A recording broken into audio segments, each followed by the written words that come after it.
دلی کے لال قلعے میں ایک جشن کا سماں ہے۔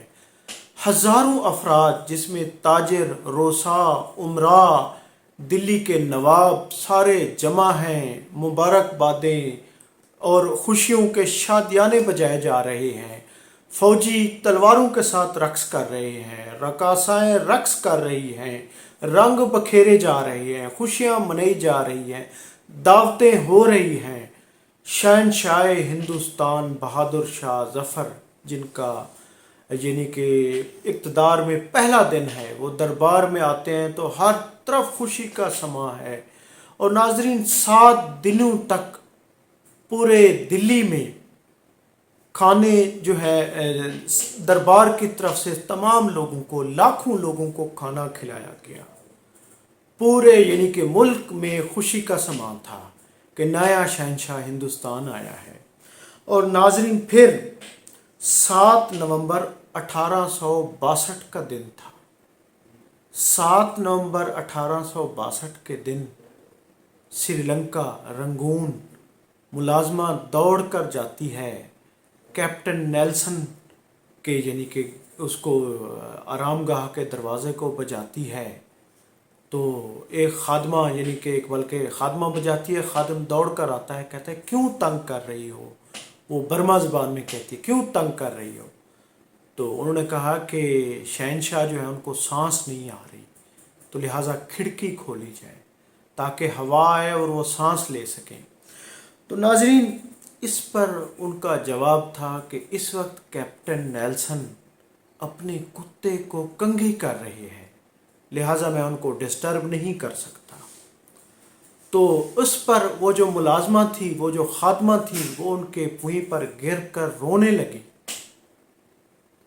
یہ آواز سن کر کیپٹن نیلسن باہر آتے ہیں تو ان کو اس ماجرے کا پتہ چلتا ہے، وہ پسٹل اٹھاتے ہیں اور پھر وہ چلے جاتے ہیں ناظرین جہاں پر یعنی کہ 62 سالہ شہنشاہ ہندوستان بہادر شاہ ظفر یعنی اس وقت وہ اس پہ قید تھے، سری لنکا میں رنگون میں اس کے گراج میں قید تھے، اور گراج میں ہر طرف اندھیرا تھا، روشنی کم تھی، ہوا آ نہیں سکتی تھی، تو وہ گئے تو اس وقت ان کی آخری سانسیں چل رہی تھیں، بلکہ سر لڑک رہا تھا۔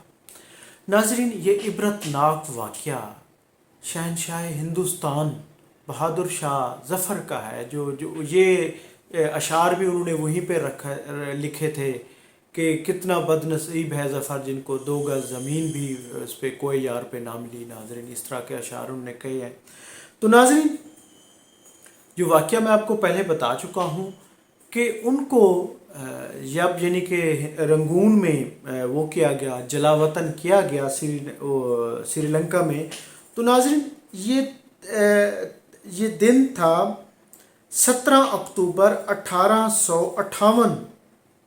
ان کو یہاں سے میکنزی یعنی جہاز پہ ان کو یہاں سے روانہ کیا گیا، بحری جہاز پہ، اور وہاں پہ یہاں سے باقاعدہ جلا وطن کر دیا گیا۔ اور وہ 1858 سے 1862 تک یعنی 7 نومبر 1862 تک وہ پھر برما میں رنگون میں یعنی قید رہے گراج میں۔ اور یہ بھی ایک دلچسپ واقعہ ہے کہ جب جہاز رنگون پر یعنی سری لنکا کی بندرگاہ پہنچا تو وہاں پر وصول کیا کیپٹن نیلسن نے میکنزی جہاز کو۔ شاہی خاندان کے 35 افراد تھے جس میں مرد و خواتین شامل تھے، تو وہ ان کو لے کر گیا اور وہ پریشان تھا کہ شہنشاہ ہندوستان کو میں کہاں قید رکھوں، کیونکہ اسے احکامات تھے کہ ان کو سخت سزا دیں، ان کو قید میں رکھیں۔ انہوں نے 1857 کی جنگ میں ان کا ہاتھ ہے، تو یہ باغی ہے۔ تو ناظرین، وہ پریشان تھے، سوچتے سوچتے وہ ڈرے ہوئے بھی تھے کہ بھئی ایک ہندوستان کے شہنشاہ کو میں کہاں قید رکھوں۔ تو اس نے ناظرین سگریٹ سلگایا اور اس کے ذہن میں آیا کہ میرا جو گراج ہے اس میں اس کو میں بند کر دیتا ہوں۔ تو اس نے بجائے کسی اور قید خانے میں وہ کرنے کے، اس نے گراج جو زیر زمین تھا اس میں بند کر دیا۔ تو جہاں پر ہوا بھی کم آتی تھی وہیں پر ہی وہ دمے کا لعرضہ، جو بلکہ بعض کہتے ہیں ٹی بی تھی، وہ شدت اختیار کر گیا، اور اس گراج میں 4 سال تک شہنشاہ ہندوستان بہادر شاہ ظفر قید رہے، بیمار ہو گئے، لاچار ہو گئے۔ اس کے بعد یہ ہے کہ وہ دن بھی آ گیا کہ 7 نومبر کا وہ خنک دن، کہ اس دن یعنی کہ بادشاہ کی آخری سانسیں چل رہی تھیں۔ تو ناظرین اسی وقت ملازمہ دوڑ کر گئے کیپٹن نیلسن کے پاس، اس پہ جہاں انہوں نے کہا تھا کہ کیپٹن صاحب کتے نے کو کنگھی کر رہے ہیں۔ تو ناظرین یہ المناک افسوسناک کہ اسی دن ہی بادشاہ کی روح پرواز کر گئی، اور پھر ان کو جو ہے یعنی نیلسن نے آ کے ان کا جائزہ لیا اور کہا کہ لواحقین کو بلاؤ۔ لواحقین کتنے تھے؟ صرف 2 ہی تھے، ایک شہزادہ جمع بخت اور ایک ان کا جو یعنی کہ استاد تھے مولوی ابراہیم صاحب، ان کو بلایا گیا اور انہوں نے آ کے ہی اس کو کفن دفن کا انتظام کیا۔ تو ناظرین یہ ایک شہنشاہ کی کہانی ہے۔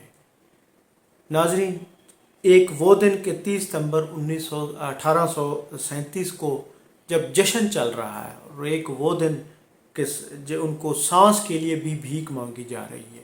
ناظرین میں ہوں عبدالرؤف روفی اور آپ دیکھ رہے تھے تاریخ نامہ۔ بہت شکریہ، تھینک یو، اللہ حافظ۔